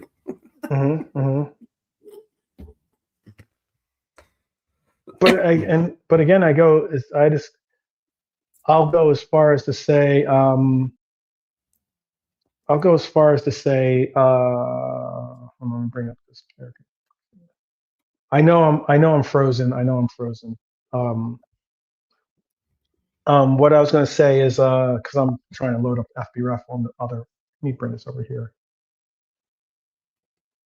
I'm trying to load up FBref so I can show you some of the differences. I didn't have these prepared, but why I'm making that connection is, some of these players, Zubamendi or Tonali or Caicedo. Oh wait, I'm sorry. I'm thinking of Casemiro, by the way. My apologies. I'm thinking Casemiro. Caicedo, maybe. But I don't think Caicedo has the ability to progress the ball the way that Gravenberch does. I was speaking on Casemiro, and I was saying Caicedo, thinking of Casemiro. My apologies. I think Caicedo was possibly a better defensive player than Gravenberch. I'll go as far as to say that. But I'm willing to bet that Gravenberch had better numbers in interceptions than Caicedo did.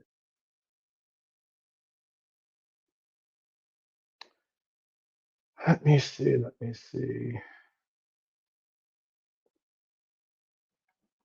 All right. Well, the midfield needs to get sorted before we have these big games coming up. Yeah, absolutely. So, like with Lee, like McAllister hasn't been at the races all season. He's improved definitely compared to 2 months ago, but Against Brighton, not great. So we have a problem this season with our midfield, you know. And what can we do with it? We got Curtis. Yeah, he's come in and he's played sound when he's come in and that. But you know, him and Arnie Slot are not great with each other, hence why he hasn't played. And we've suffered because of that as well. So there's a lot of things as well, you know. Last season it was McAllister and Gravenberch, who are probably one of our top 5 best players anyway.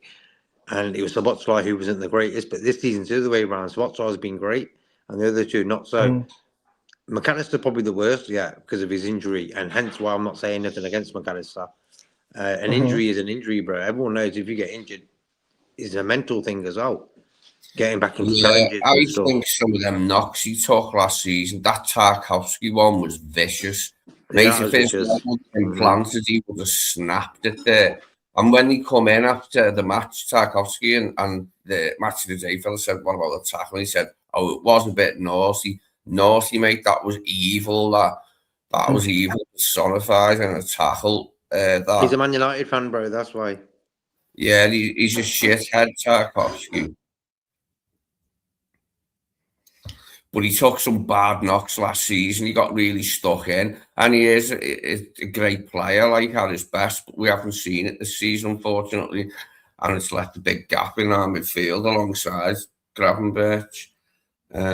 That's why I'd like to see a change next season to get the best out of Wirtz, because Wirtz is going to be like the man that we play through in the future. Like, you know, the way that Salah got us going in the past, it'll be Wirtz in the future. So let's get it right behind him and make sure we've got midfield that can, you know, compete and battle with any midfield, and you know, beat them with effort and beat them with skill like we did under Jurgen.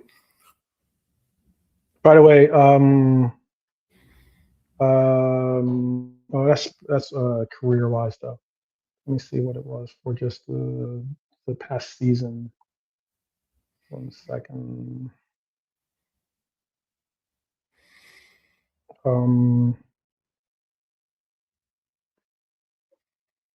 Because it is Gravenberch is the top is one in the top ratings when it comes to interceptions. Let's do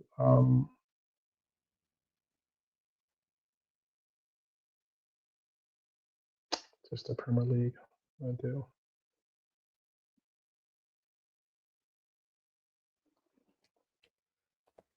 Yeah, the running side of our game, Highland, has evaporated somewhat, hasn't it? Into thin air. We just don't run around as much as we used to, like even last season, which was under him. But he's tried to change it, like, and it just doesn't look right, does it? You know, you can forgive them for being beat, but when you think there's just not enough effort, and that's coming from him, like, you know, he's got to like get it into them, you know, not to let up the way they do and be discouraged. I know there's quite a few of our fan base aren't totally sold or keen on Xabi, but I'm keen on him. Like, I want him to come in the summer. Seems a perfect choice, perfect man. I think I was bullish on him. Impressed me. We're in the Bundesliga because nobody had won the Bundesliga apart from Bayern for a good many years there since Jurgen. I think he was the first manager since Jurgen to win it. Right, it wasn't a Bayern Munich manager, so I was impressed with that. Also won the German Cup, didn't he, and went to the Europa League final against Atalanta. Let me get into these Twitter takes real quick before I realize that we're at 1 hour and 50 minutes and I can only do another 10, 11 minutes or something like that of the show.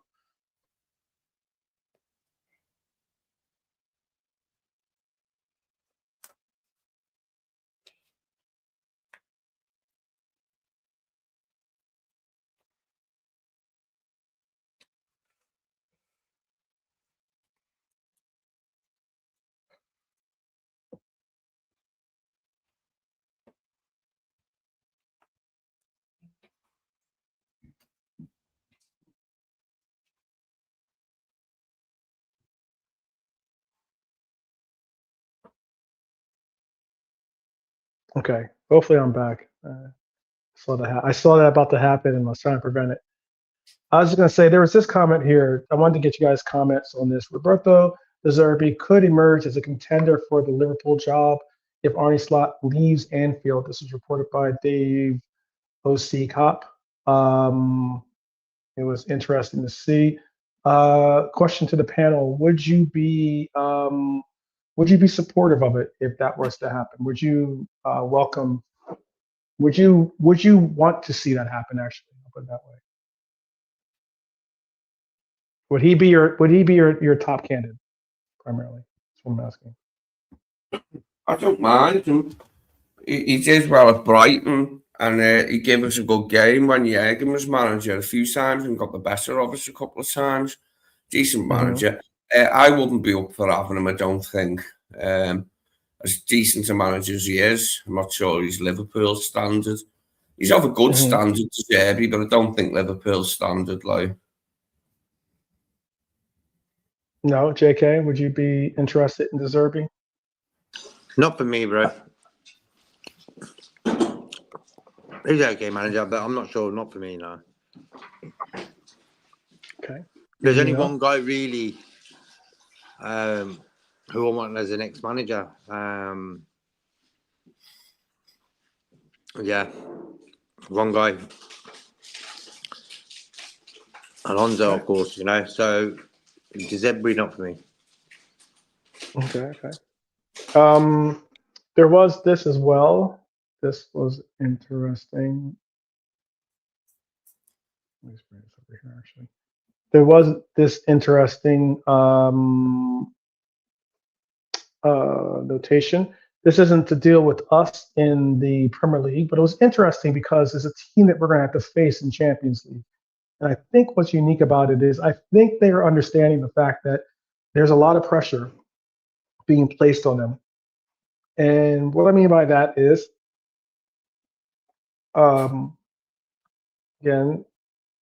Paris Saint-Germain requested Lens match postponement due to the Liverpool tie. There has been a request by PSG to have that game postponed because it is right in the middle of the fixtures. So very similar to what happened, very similar to the Southampton game for us last season, in the sense of where it sits, not necessarily in the sense of what it means. Yeah. It is now PSG that is now all of a sudden saying, hey, we've got a match against Liverpool, and we have this game against Lens, and then we have another match, then we have to travel to Anfield, and they're asking for the game to be postponed. However, let me just stress this point. Currently in the I believe Lens is second place. They are.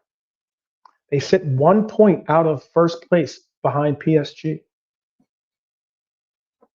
1 point out of first place. It is a 2-leg race in the sense of it's either PSG or Lens that are going to end up with the Ligue 1 title. Currently, PSG sit on 60 points. Lens sit on 59 points. 59 points. This thing is interesting. Lens has basically said, go F yourself, basically. Like, I think it's good because it's showing no weakness from their side. I think if they're okay, we'll do that for you. It just shows a sign of weakness, even though it's a respectful thing to do, if you know what I mean. But this day and age, that sort of thing is like a sign of weakness. So I don't think they want to play ball, you know. So yeah, and Sebastian Hunes at Stuttgart, like he's doing well with Stuttgart. I think they'll qualify for Champions League. Probably finish third or fourth, maybe. Yeah, I've heard about that. Yeah. People are starting to ask that question of whether they think that he's a good enough coach to be a replacement. He would be very much in the mold of Arne Slot in the sense of being a coach that doesn't necessarily have that much heritage, or that much football background. of saying like I don't know, like a Enrique, or even you could go as far as to say even like a Alonso, that have won big titles and the likes, um, but big leagues as well. But you can go as far as to say that he is a promising coach. He's done substantial things with the club, with Stuttgart this season, a team that wasn't necessarily expected to do as well as they are doing. He definitely has a good system that he implements, and he is able to connect with players to buy into that system. But it would be another matter of saying, can we bring in a coach that has football heritage, or are you willing to bring in a coach that has football promise? I'll call it. I don't know if we can put that investment in a football promise coach. I think we'll have to go. I personally think that we'll most likely have to go with an established name in the market. Personally, I think that's the case. But what do you think, Lee? What do you think when it comes to coaches? Um, Yeah, there's only really Alonso for me that I want to get. It would make sense. And I think, as I said before, he's done enough. Like, he might not be as experienced a coach as some might want in terms of the amount of seasons he's been a coach, but he's been coach long enough already, I think. Like, and he's got the Bundesliga with the double win, Bundesliga and Pokal win. That was an impressive season, and then he lost a load of his players as well, like, even the next season, like, so. And then eventually went to Madrid. And I definitely wouldn't like pull him down for not succeeding at Madrid. Very few people do. And no Spanish managers have done very well there for a while. Like, they keep having to bring in someone else, like, after appointing a Spanish manager quickly. So it's nothing there that puts me off. Like, and the fact that he was given the chance in the first place says something, that they at least had the faith in him to give it a go. Yeah, he'd be the perfect choice for me, I think. And he knows the club and everything, which will help. It will definitely help that he knows the club. And he knows the league. He knows the football a bit more. And I hope he's been watching us while he's been having his rest after his, what he went through at Madrid and that to get his head clear. I hope he's been watching us on telly when he's sitting off at home, like, relaxing, making plans, taking notes, mental notes. Yeah. Alonso has been able to get the best out of Wirtz and Frimpong, albeit in a different league, says Red Armchair supporter, and that's spot on. He has gotten absolutely a tune out of both of those players. Well, we're coming up on the 2-hour mark, but I did want to leave it for, you could leave this as a bit of like I guess you could call this a bit of red zen, but there is a big game this weekend. And it's a Liverpool game, by the way, this weekend. That is a very, very big match. And what I mean by that is it will have the return of Jurgen Klopp to the sidelines. Obviously, King Kenny will be there too, which is fantastic. And what an honor it will be to see two coaching legends on the sidelines. And it'll be some notable legends. I know that some might not reference certain players as being legends that participate in this game, but I think that they are legends because they still take it to heart that they represent Liverpool. They still take it to heart that this is the club they call their own. And some have been a part of maybe not being world-class players on teams that achieved, but they were important parts, or at least parts in general, of teams that made a difference in our lives. So I wanted to say this weekend, keep an eye out for this matchup this Saturday. Liverpool versus Dortmund. Liverpool legends versus Dortmund legends. I think it's going to be a fantastic game to watch. I say fantastic because there's going to be a lot involved in the game. Obviously, Jurgen has a very strong connection to both these clubs. So I'm sure it's going to be something of a highlight to be on the sidelines. And it is a blessing to see him as um, on the sidelines of Liverpool in this matchup, being at Anfield. Or it'd be weird to see him on the other side, on the other pitch line against us. So I think it's going to be fantastic.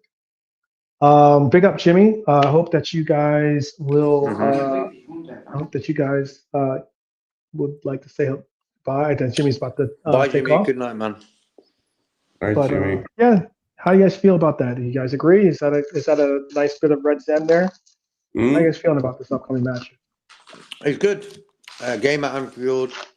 Gerrard will be playing.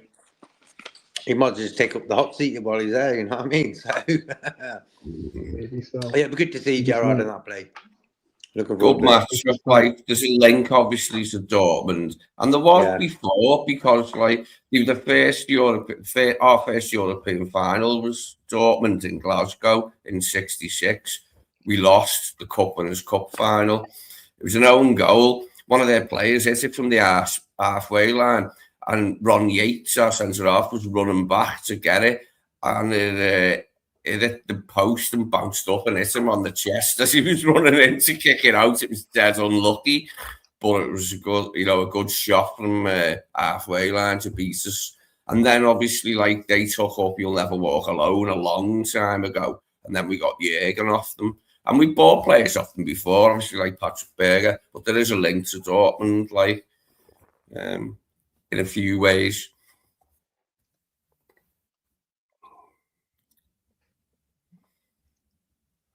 I believe it's on. As I was just saying to Red Armchair Supporter, I believe it's going to be on LFC TV. But I also believe one notable thing about this is that it will be a free.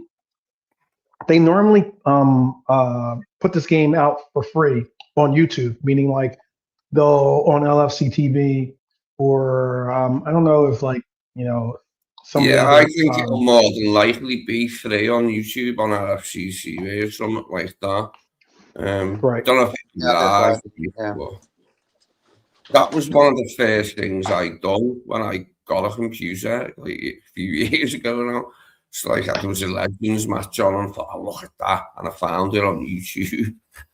Yeah, they'll be normally they do make it free because it is for charity, and because since it is for charity, they're not necessarily trying to they're trying to have the broadest base of people to be able to view it and be able to contribute by giving donations to the foundations plural is a part of the efforts as well. But that's your minimum of Red Zen. Anything you guys want to say before we bounce out? You want to pledge Cheers to everybody. Cheers to everybody in the chat who was in before and who's been in. Apart from that dickhead troll, like, but yeah, everybody else, cheers, guys. Thanks for your opinions and listening to us with or on about things. And we'll see you again soon.